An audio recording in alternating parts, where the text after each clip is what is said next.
recording started, and I don't need this for now. Let's get this book from here. Okay.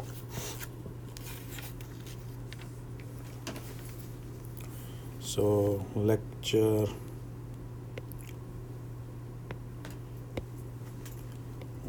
3 and all set. So in lecture 3 we want to do so we have this x dot equals to f of tx or x dot equals to f of x, right, with initial conditions x of t0 equals to x0.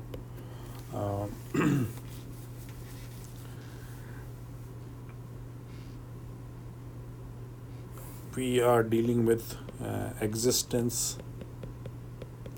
So when we do phase plots or anything, we are talking about trajectories, right? What are trajectories? They are the solutions to the system, right? You are basically, so the answer of your ODE is x of t, and the question is whether there is solution. Can you always solve for x of t, and whether that x of t is so existence and uniqueness are two properties, important properties that uniqueness of solution. Uniqueness of the solution. Yeah. So okay. Means if I start at x0, so the trajectory is unique. Basically, you can. It's an inverse mapping. You can. It's like, I don't know if you remember. Do you know the solutions of a solution AX equals to B, a matrix, kind of this linear systems of equations? Have you? So depending on what is A and B, there were multiple conditions on a matrix, which will give you whether there will be a unique solution, there will be multiple solutions. So there can be multiple solutions for this equation x. So that is not unique. Okay. When A is invertible, then there is a unique solution and it exists. So I don't know if you remember the systems, linear systems, equations of linear systems. If not, go to that Gilbert-Strang lecture. They're awesome lectures. Like if B lies in the space of A, there will always be. So it all depends on the linearly dependent rows, columns, and all that jazz, which will make sure whether the solution. So we are solving for x, right, in this system of linear equations. So whether this is similarly, if I start the trajectory and it's repeatable basically. When I start here, I can. After time t, this is how this is always going to be. So if I fix initial condition, fix the time period, it should give me the same behavior. Otherwise, what am I controlling? Like, Right. then if it can do anything anytime, at least when starting time is fixed, the trajectory should always behave the same way, even if it is chaotic. It doesn't matter. Otherwise, that system is not useful. That's like. You're trying to design a control, saying, okay, this is a trajectory I want to control. So we want to put some conditions on these functions, and later on from the chapter 4 or something, we will always say that there exists a solution and it is unique. Okay. So so what we do is we impose some constraints. How do we guarantee this? Basically, the question we are asking, how can we guarantee that x dot equals to f of x, x of t0 equals to x0 has a unique solution. When I say has a, means existence is always. You already got it. So has a unique solution. Not only is there a solution, is it unique, right? Right. So to do that, we need something called. There is a term we want to use. It's called Lipsius Condition. Okay. So new word, Lipsius. Let's see if I can spell it out. LIP. Okay. Lip. SCHITZ Lipsius condition. Okay, Lipsius condition. So this Lipsius condition is imposed on f of tx, and it looks so. Are you okay? Can I go on next page? Yeah. I'll write it again. So okay, we are talking about Lipsius L. After some time, I will be able to write it perfectly. I think Lipsius. Yep, I got it. Lipsius condition. Okay, you will hear this word a lot when you read these nonlinear controls papers now. You will see that they get over with this in first. Okay, the function is Lipsius and all that stuff. That kind of guarantees the existence and uniqueness. Okay, so it says that your f of tx, for example, minus f of ty is less than equal to Lx minus y. Okay, something like this. So basically what you're doing, like let's say I have this domain right here. I choose 2 points x and y, right? I have 2 points in domain and I compute my function in the domain. So this is the distance, right? So basically it should be less than equal to some Lipsius. This is called Lipsius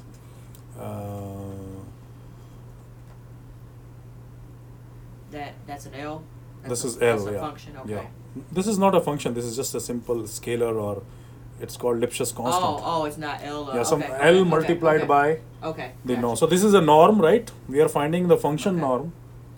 So basically we are computing a function at 2 different points, finding the difference and saying how is it related to this distance. So this, for example, this is the distance, right?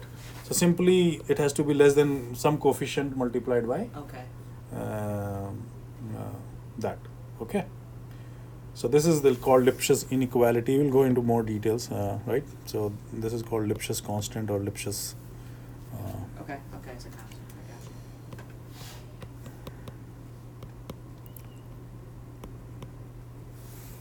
you. Right? Okay. So for example, f of x equals to, let's say, x squared. Let's compute them at 2 different positions here. Let's say this is 1, this is 2. Okay. Right? So you can say x square is what? 1, right? 1 minus 4. Mm-hmm. Again, this is, let's say this is the second norm. So we can, this will be less than equal to x minus y norm, which will be again 1, just 1, right?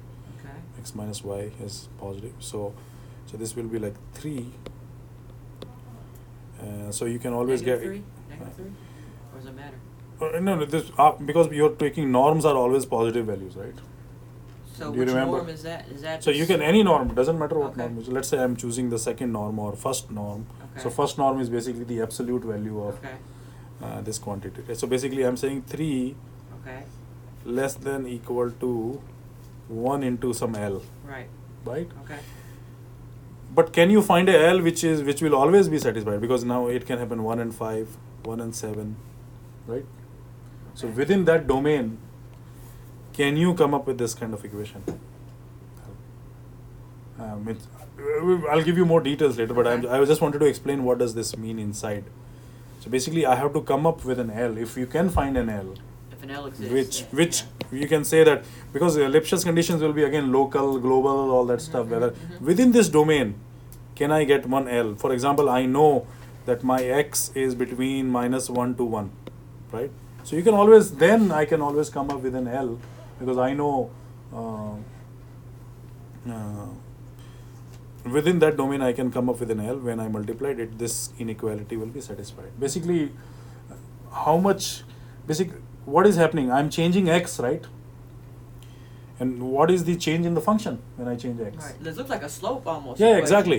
Yeah. That looks, the slope is one Yeah, kind yeah. of. So you're saying that change in the function should always be bounded by some constant into the change in the variable. To the X, yeah. Okay. The variable, right? So basically, you are putting that kind of constraint, and this is why this is. It's a very big proof at the end of the appendix, very ugly proof and all that stuff. Will if you're interested, more mathematically inclined, you can go and read that proof. But I just wanted to explain that what is we are looking at the sensitivity, right? We are varying x. We are saying change in the function variable. What effect it has the variable? Can I bound it? Like, can I have a relationship between change in the variable versus change in the function?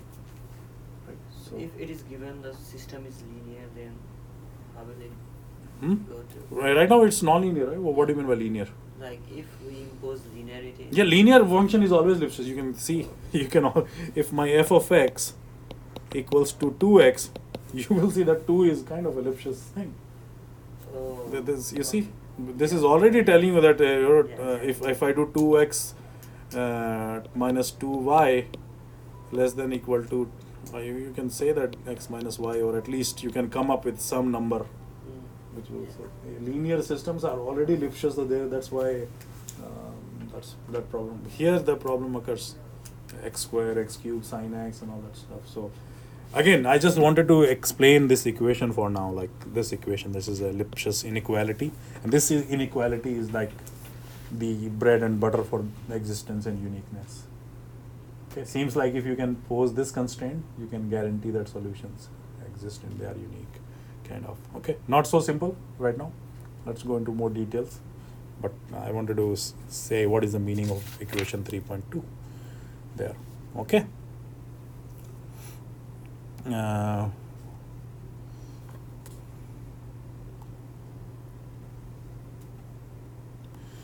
So it's a book, and it takes an example. For example, this x dot equals to x 1 to the power 3. Right, and where x of 0 equals to 0.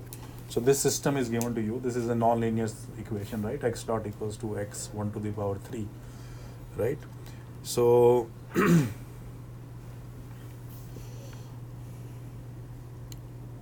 so there are two solutions for this. One is x of t equals to 2t by 3, 3 by 2. When you solve this ODE, right, there are two solutions. One is x of 0 also.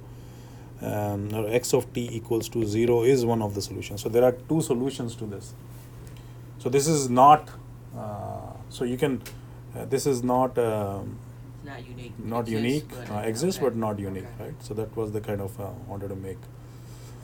Okay, so let's directly go to a theorem. Okay, so this is exists but not unique. Okay.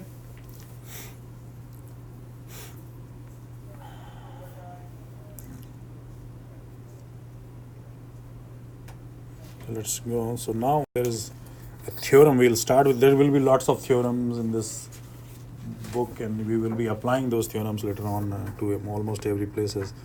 So theorem 3.1 is in the book here, and the title of this is local existence and uniqueness.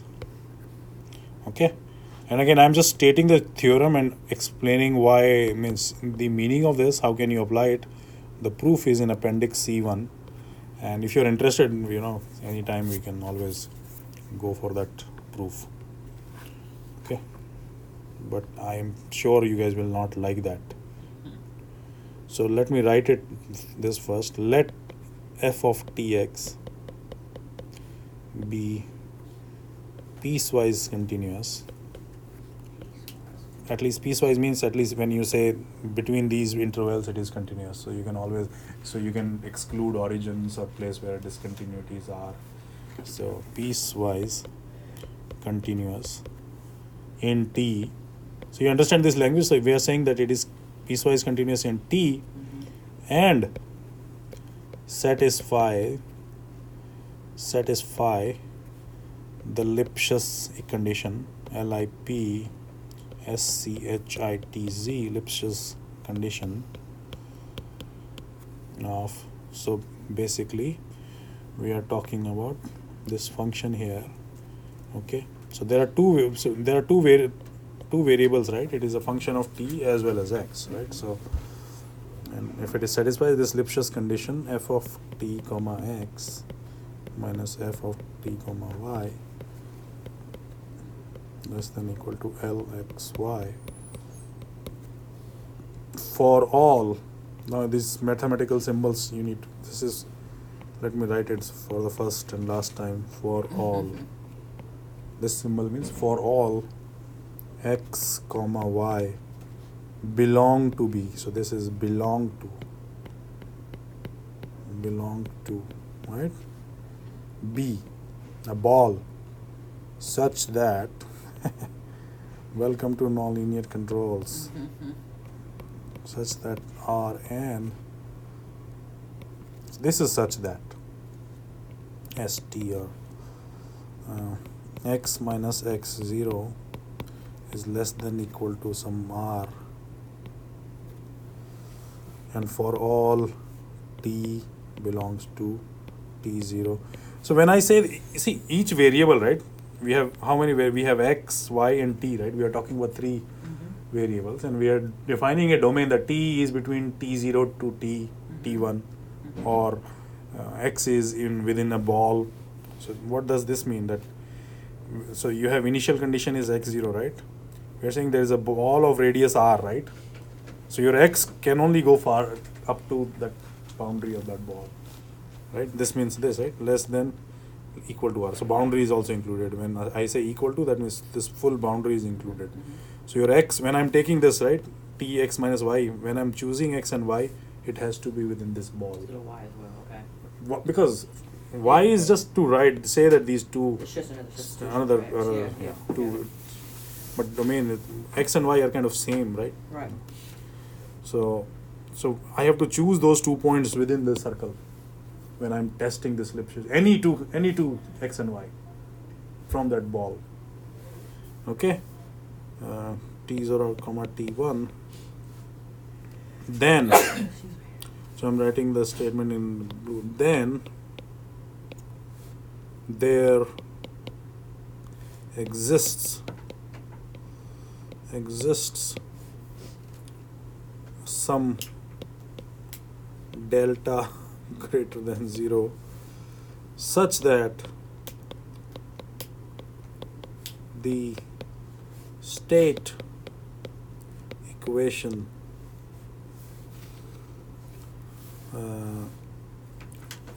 x dot equals to f of tx has a unique solution over t0 comma t0 plus delta. Okay, so now what is this theorem saying? That if we draw a ball, saying that, you know, within a boundary, within a neighborhood of this x naught, if you choose, and that neighborhood is defined by this r and this delta, right? Here it will be a function of how big of neighborhood you choose and all that stuff. Okay, so if your function satisfy within this, if you are able to get one L or something which satisfies this equation in this neighborhood of x0, then there is a unique solution from t0 to t0 plus delta, not even for t1. So you can say for 0.1 second or 0.3 second, that 0.1, 0.2 will depend on the function as well as the boundary and everything. There will be a unique solution. Okay, you got it? So Can delta ever be infinite? that's the key. Now next, so we are moving slowly. Is this good enough? No, right? It's not good enough. This is the good starting, but we have to pose additional constraints to make this delta to go to infinity or forever. We'll be doing that. So that's a very good question. That how can we take that delta to forever? Because see, one question is because what is the question? Because you don't know, once you leave this trajectory neighborhood, that is in delta time t, you will leave this neighborhood. So what we can do is, if we can come up with systems where you can keep the trajectory within this, then yes, forever. So if you see your stable systems, doesn't matter where you start, they come to origin, right? So you can always draw a boundary and you know that it never leaves that ball, that means that delta go to infinity now. So we'll come to that one, but very good question there, right? So so L is again L is a positive constant. I have to tell that it's a positive constant. Okay. And because we are dealing with norms, it kind of makes sense. Everything, there is no negatives involved there. Okay.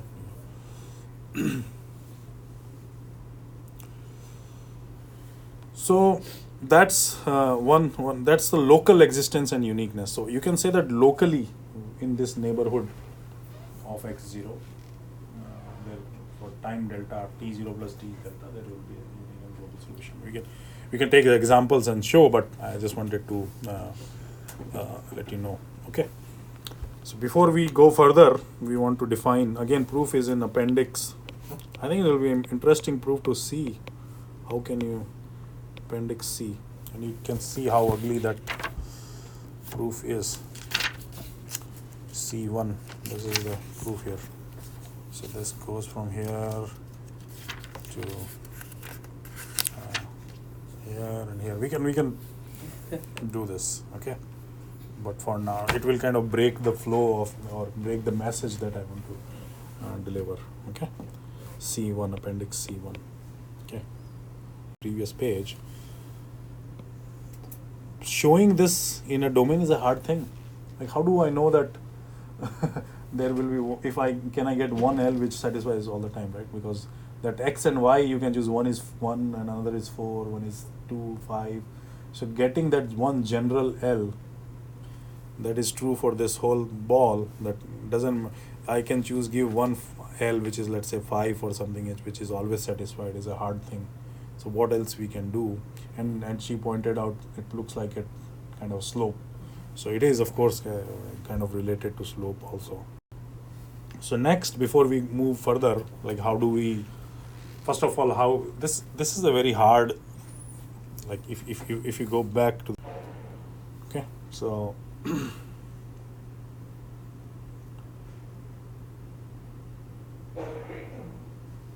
so there are two things. One word is called globally Lipsius and locally Lipsius terminology. Let me open my notes also.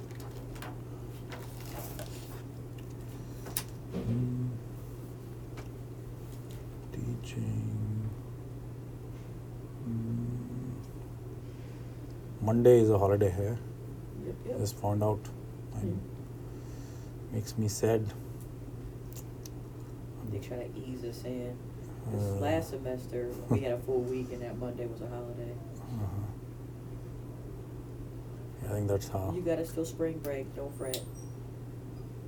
Lecture slides, lecture notes, return all notes. Yes.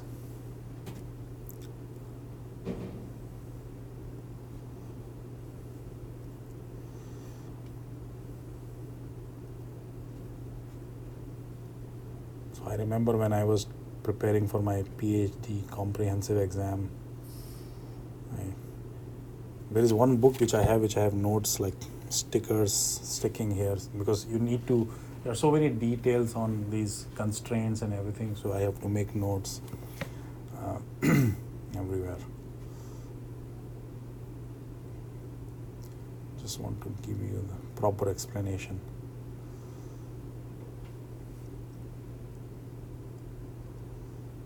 So how big can this L be? Yeah, that's any, means that depends on how conservative you want to go, but an L which satisfies this condition for all x and y's in this circle. Okay, so you can go really big and say the L is 100, which you never touches. So having a good estimate of L is also a good idea, that you're not too conservative. But you will see that when you choose different norms, the L value will be different. But for the existence unique set, if you get an L, doesn't matter how big it is, if you can give one L which satisfies that condition, it should do the job for existence and uniqueness.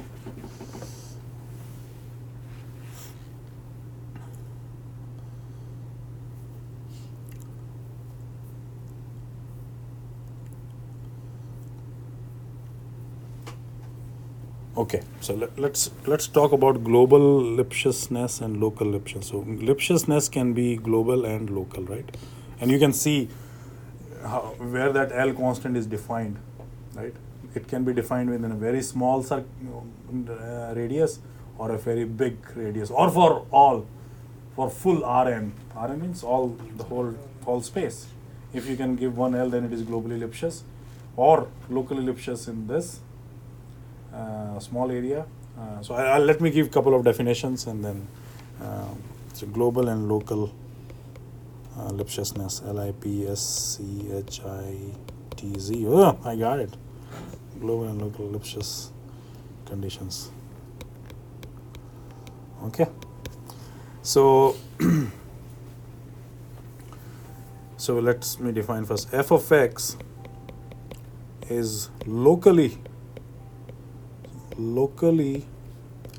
let me just write LIP for now. Okay, so locally Lipsius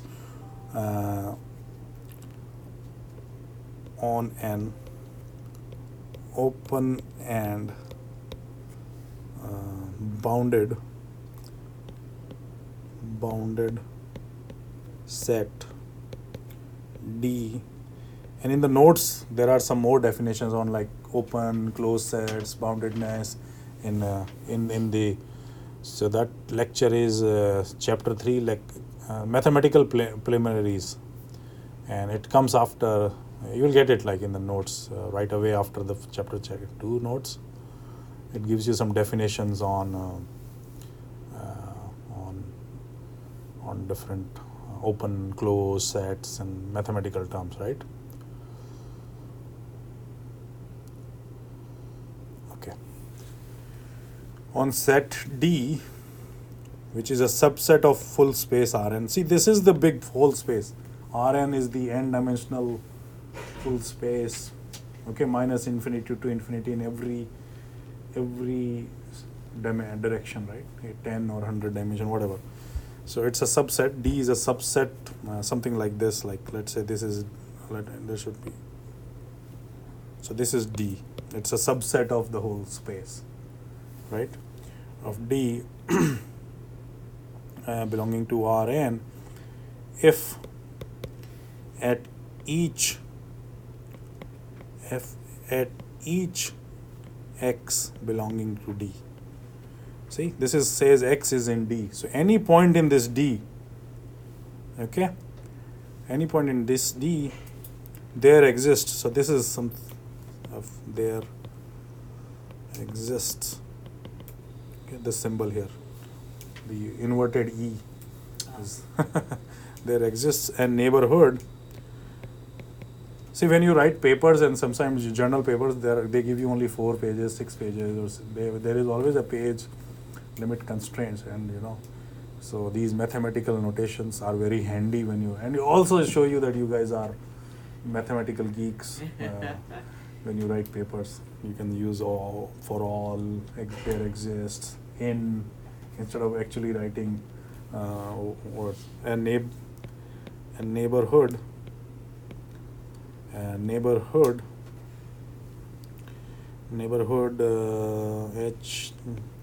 neighborhood D0, which is a subset of D. So I'm saying that, let's say this is, so within this D there is a neighborhood, let's say D0 or something, right? D0 such that there exists L0 such that f of x minus f of y is equal to less than equal to L0 x minus y. Okay, so this is locally Lipsius in this set D0. So what is this D0? So that Such that D0? What? I mean, not such that D0. What So- is? We got this twice. What is this? this is a D0 subset of D. I'm sorry. Okay. Sorry. D0 is a That's what I thought you said, but then okay. Sorry. D0 is a subset of D, which this picture means here, right? This red thing. Okay. Within this D0, you can always say that there is one L0. You you can find one L0 for which doesn't matter what points you choose. This Lipsius condition is satisfied. So now we have defined this L0. Right? We know that there is one L0 for which in D0 for L0 this condition is satisfied, right? Right? For example, that L0 some positive number. You can write 5, 6, 7, whatever that number is. In D0, you choose any 2 points. For any 2 points, this condition will be satisfied. So we are saying that this is locally Lipsius in D. Got it? So for a small subset, Yeah. see, for There's a a small subset of a subset, I'm subset, saying yeah. there is one L0 which will work, and where this equation will be satisfied. Okay, and this D0 you can keep getting smaller. There may be for 2 meters I can give one L0, then I need another L0, then I need another L0. Things like that, right? So that's the local Lipsiusness condition for all y belonging to D0. So x is in D, means the whole D, and the y has to be in D0. We are picking up 2 points, right? So this is locally Lipsius then. X belonging. When I say D is everything, this whole set is D.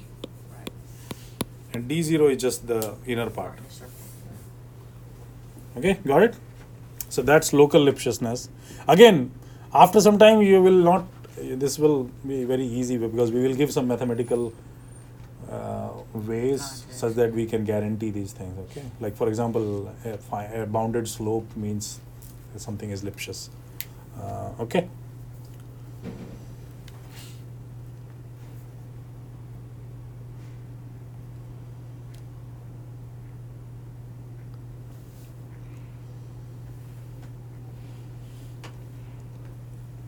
Any questions on this?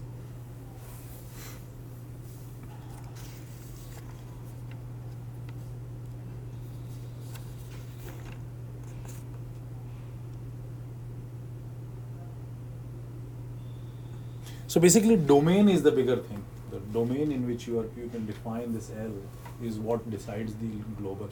And now let's say this D0 is the whole space, then it is globally Lipsius. And so one L for whole space will make it globally Lipsius. Okay.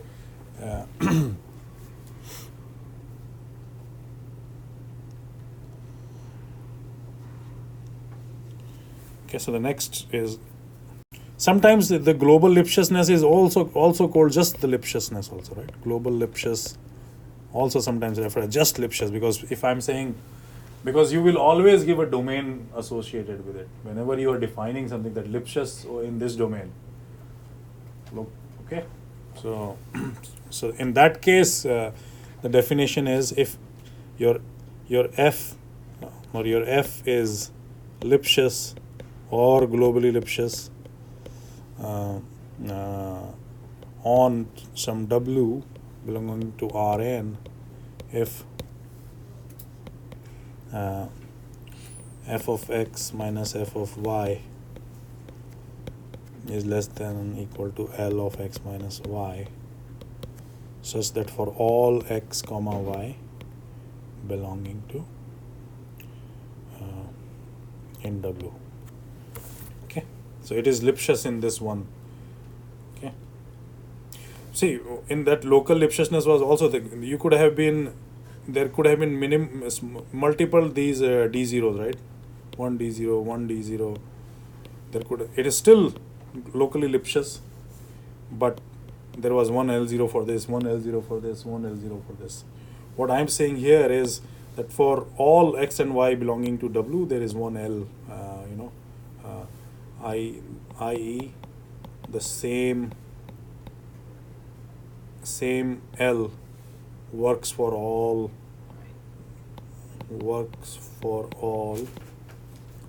points in W. Okay, we'll take some examples and see. Okay, so local and global, that's the domain where if L0, same L0 works for all, or there are different L0s in the smaller domains. Okay, and it becomes global if you can take this to whole space Rn. Okay.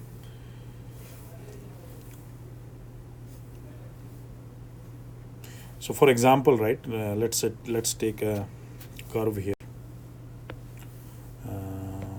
Let's say I have this awesome looking curve, right? So this is f of x, right? And if you see there's a, let's say I choose this x and y, right? X here, y here. So in this I can always come up with this slope, right? There is a slope with, so in this region, this, whatever that slope is, work for all the points, right? But no, if my x and y goes to this point, there should be a different slope. So I'm saying that same slope. So it is, if I can give one L0 for this domain where one L0 works, but as soon as you enter out of this, there will be another. But there can be one slope for all, so that L can make it global. But I'm just saying that example that you can be conservative and say this particular L0 works for this domain, or there is another L which works for the whole thing, right? So what's the cost for choosing a large L accuracy? most of the time you will never find systems which are globally Lipsius. I will tell you. Most of the time you can only guarantee local Lipsiusness. Even you just take 2x, x squared, sorry, f of x squared.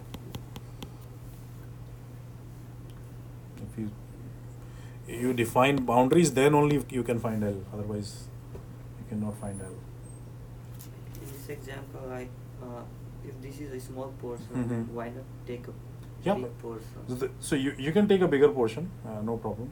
Smaller portion gives you more accurate L for which things are defined. But sometimes you cannot. Like sometimes this is here, like this is very smooth curve, right? There can be discontinuities or something like. What if this goes to infinity at this? You have seen tangent curves, right? This, and then again from here they start some similar kind of graph, right?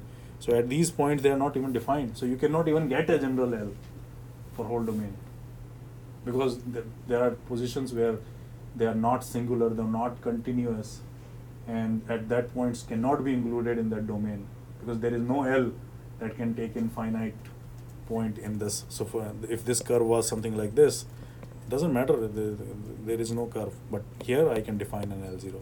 So to exclude points that are not good, you have to have this kind of D0, because there might be some, so there are discontinuities and things where you cannot.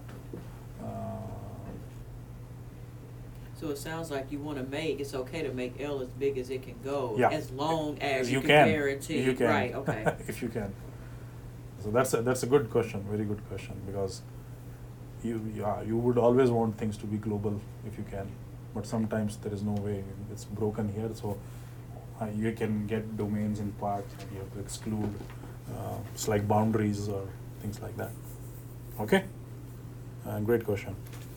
So Does it matter how good your L is? Like if the best L is 3 and you prove it's 5, is that? so L, yeah, so I don't think it As long as matters. it's lip-shaped, So I think that's all that matters. the L, the better L, make sure that the boundary that you are getting is correct, right? Because if you are getting a L bigger, then maybe your boundary will be very small, the subset for which you are defining it. So that's where the domain that it will come out will depend on that, how accurate you are choosing. Yep. So as I said, like if you have curves like this, right, suddenly there are discontinuities, right? There is no L. One L you can get, so you can divide set domains into different. Okay, questions? Let's go do another. So that's the global local nature of Lipsius. Now let's do there's a lemma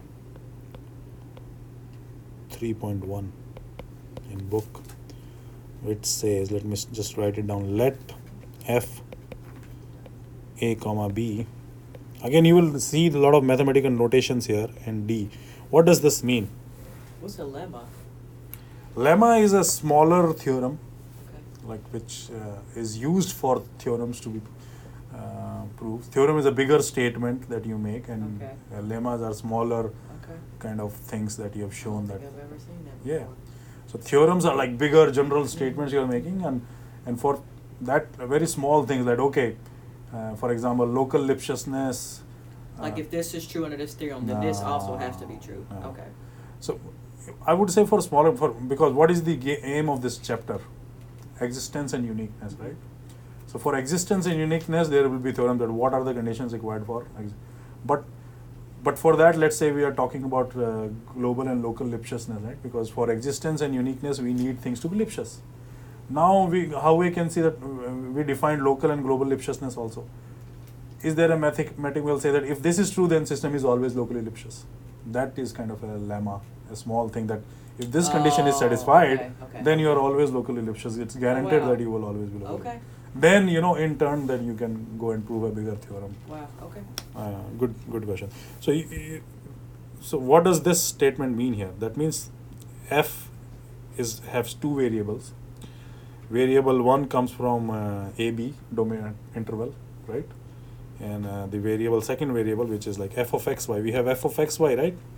So basically, it is saying f of xy where x belongs to AB and y belongs to D. You got it? So this is a way of writing defining what are where your x and y are is coming from.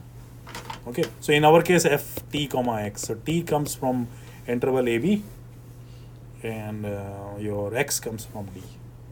Oh, sorry, t comma x. So t comes from. Yeah.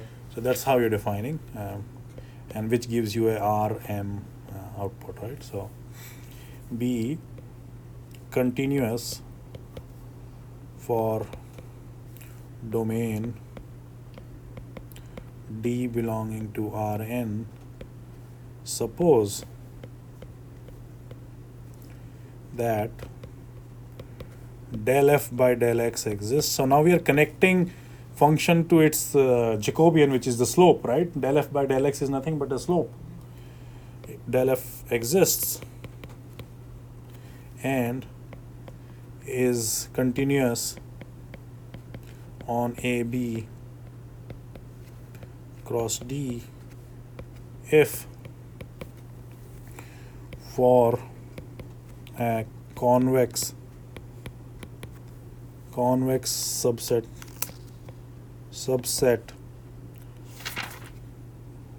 W, which is a part of subset of D, there is a constant. It will make sense once I write the whole thing. Constant L greater than equal to 0 such that,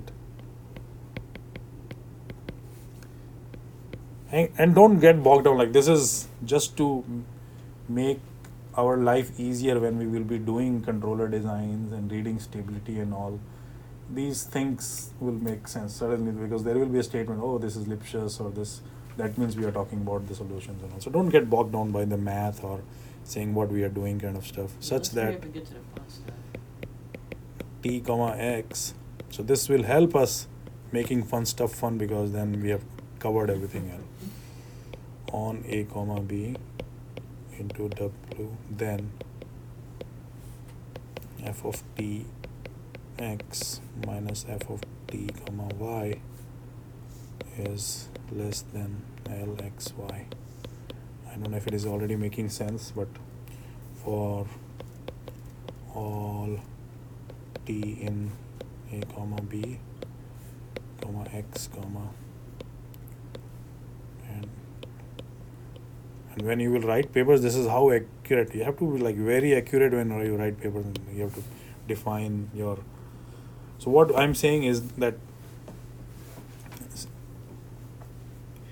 if we can say that your slope, if you come up, For example, let's say 2x, f of x is 2x. I'm just giving a simple example, right? F of x, 2x.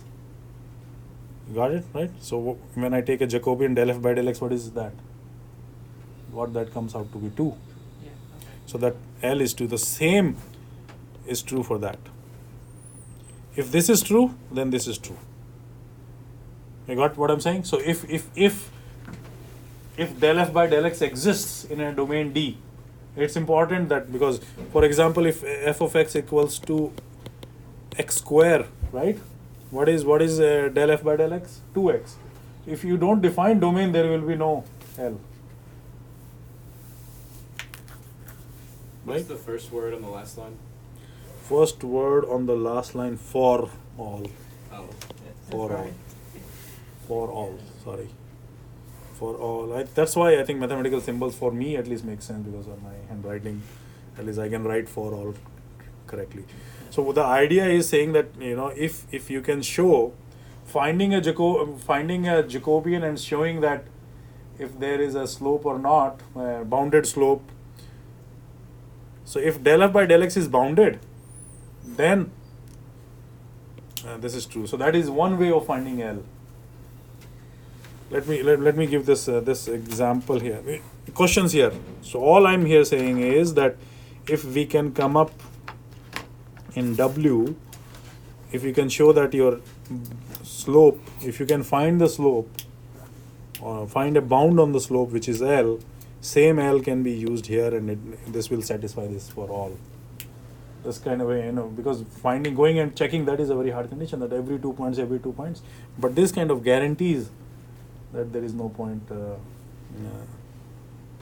So that's one way of finding a slope. Let's take this example. I keep talking about this. F of x equals to x squared, right? So let's say x is defined between -3. Let's say x is between x min and x max. So let's say x is -3 to 3, right? So that's my circle, right, of x. So my x is basically -3 to +3. So what is f prime x? It's 2x, right? So now you can I don't know how would we find that, but can I show that f prime of x, it will be maximum at +3, I think, right? So this f of x is less than equal to 6 all the time, or -6, I would say. So if del f by del prime x is always less than equal to 6. So you can verify that L will be 6, and that condition within this boundary will always be satisfied. See, you can choose these 2 points, right? Let's say it is one point is -3, another point is 3. That's the boundary side. So I'm saying that is x squared. So x squared is what, 9?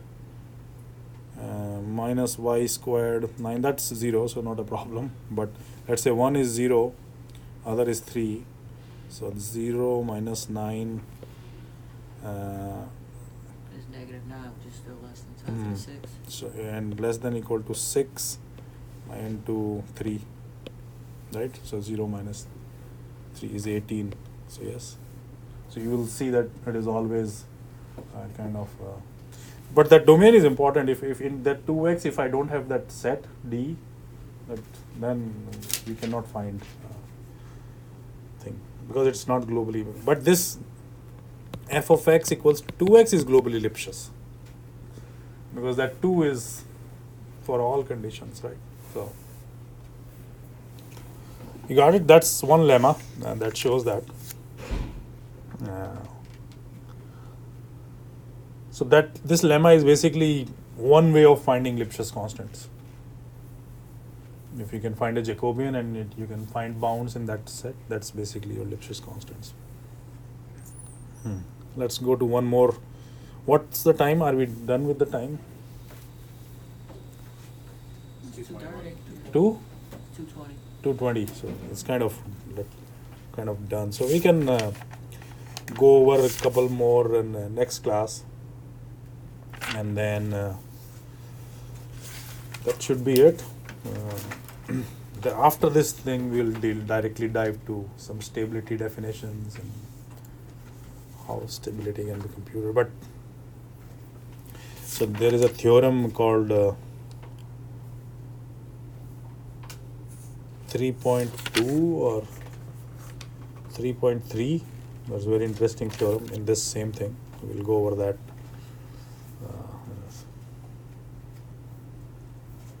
Okay. So let me post the questions today, and then maybe if you see here chapter 2, chapter 1, and some questions, chapter 2.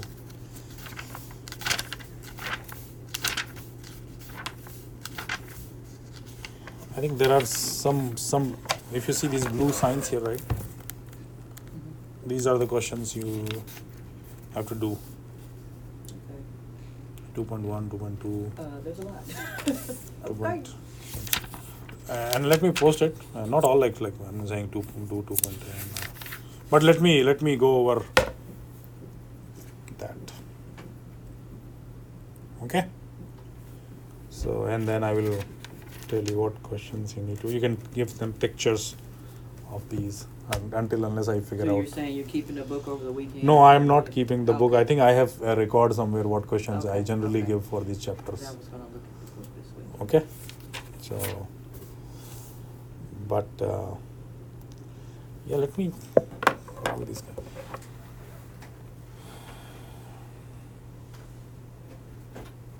Okay. Any questions? So I think there will be a couple of questions that you can do till Friday. So it will be due next Friday. Basically, drawing some phase plots and state space. Most of the things you already know, but phase plot is what I think more.